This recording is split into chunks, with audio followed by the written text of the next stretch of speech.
watching Newsx and I'm Kriti Mehta. We start with the latest war updates now. An oil refinery in Duhok in Iraqi Kurdistan is engulfed in flames after being hit by projectile strikes, with thick smoke rising from the site as emergency teams respond to contain this blaze. Oil refinery in Iraqi Kurdistan is struck. It's engulfed in flames with thick smoke, of course. As you can see on your screens, let's go across to our guests in the discussion. I have retired Commodore D.S. Sodhi, defense expert, also have foreign affairs expert Shruti Das Gupta in the discussion. Thank you very much once again for joining us, and very good morning to you. Shruti, I'll start with you now.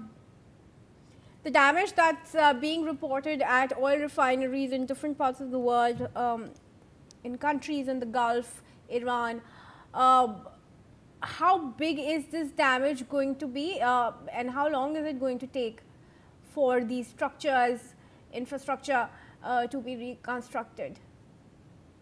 Very difficult. Good morning to you and your viewers. It's very difficult for me to quantify the amount of damage that has been done, because you have to note that the reporting has not always been very accurate.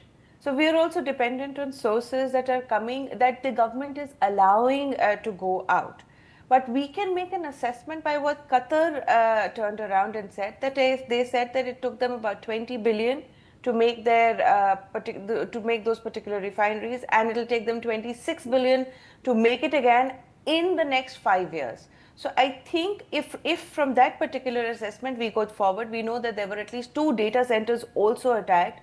There have been attacks on major refineries as well as military structures. So if we're just talking about the civil part of it, it will take another 5 years minimum for it to go, and the amount is incalculable as of now, because the damage that has been caused has not been fully released.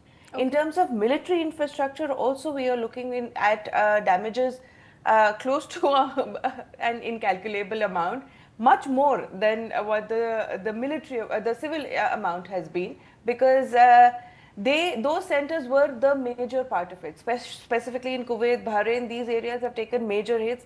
UAE and Saudi have been able to prevent a large part of the barrages coming their way, but they have also taken hits. So the amount is of course something that is beyond our calculation as of now, but it is going to take at least 5 years to rebuild up, even at full scale. Pedal to the metal scenario also, it is going to take at least 5 years. So the energy shock, the tight budgets, is going to be there for most nations at least to 3 years for now. All right, sure. Let's take some more updates as we proceed in the discussion now. U.S. Central Command has released viewers new images of Air Force crew chiefs performing pre-flight checks on B-2 stealth bomber, the B-2 Spirit stealth bomber. The aircraft is preparing for a mission in support of Operation Epic Fury. Of course, the B-2, which is capable of carrying massive bunker-busting munitions, is designed to penetrate even the deepest underground facilities. All right, the U.S. carrying out those checks, and statement, of course, coming out from the Central Command of the United States. B-2 stealth bombers being checked. Visuals also on your screens. Commodore, we've already talked to our viewers multiple times about the capabilities of the strength bombers and how they have been used in Iran. What do you think is the next target for the US if it goes on to use this weapon? Very good morning to you, Kriti, to the viewers, and to my co-panelist Shruti. You see, so far as America is concerned, the capability of America is known to all, with regard to the technology, with regard to the weapons, with regard to the ammunition they use. During the last year, 2025 war, which lasted for 12 days, the B-2 bombers had carried out attacks on the nuclear facilities of Iran, doing deep penetration strikes. And the US had claimed that they had obliterated these facilities.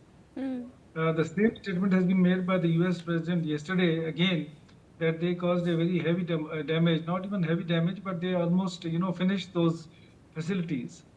But notwithstanding the aim which America is going now, they kept changing the goalposts, but now they are very, they have confined themselves to opening up the Strait of Hormuz and also, to destroy all the facilities, nuclear facilities of Iran, to see to it that Iran does not possess a nuclear weapon.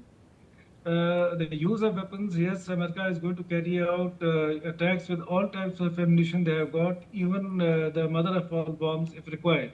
So that the military might of America is great, but at the same time, when you look at the other aspect from Iran, Iran has shown a lot of determination. Iran, in their capability with the missiles and drones, what they have been carrying out retaliatory attacks on Israel and in the Middle East on American bases.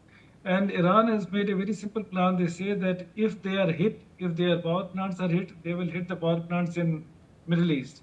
If their bridges are hit, they will do the same thing in the Middle East. And in case their nuclear facilities are hit, they will carry out strikes in Israel on Dimona nuclear plant. So as of now, what America is doing with the statement which has come from the president that tomorrow when the red line finishes, they may carry out attacks on the bridges, on the power plants and other infrastructure. The preparations are on, and there is a possibility that in case Iran does not, accept the deadline and the demands of US, it is going to be very difficult. The strikes may take. Yes.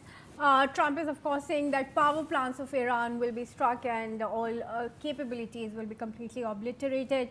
We have some more breaking news updates. A massive fire has also broken out at Saudi Arabia's Al Jubail oil facility in the east. Reports are indicating that the blaze was triggered by an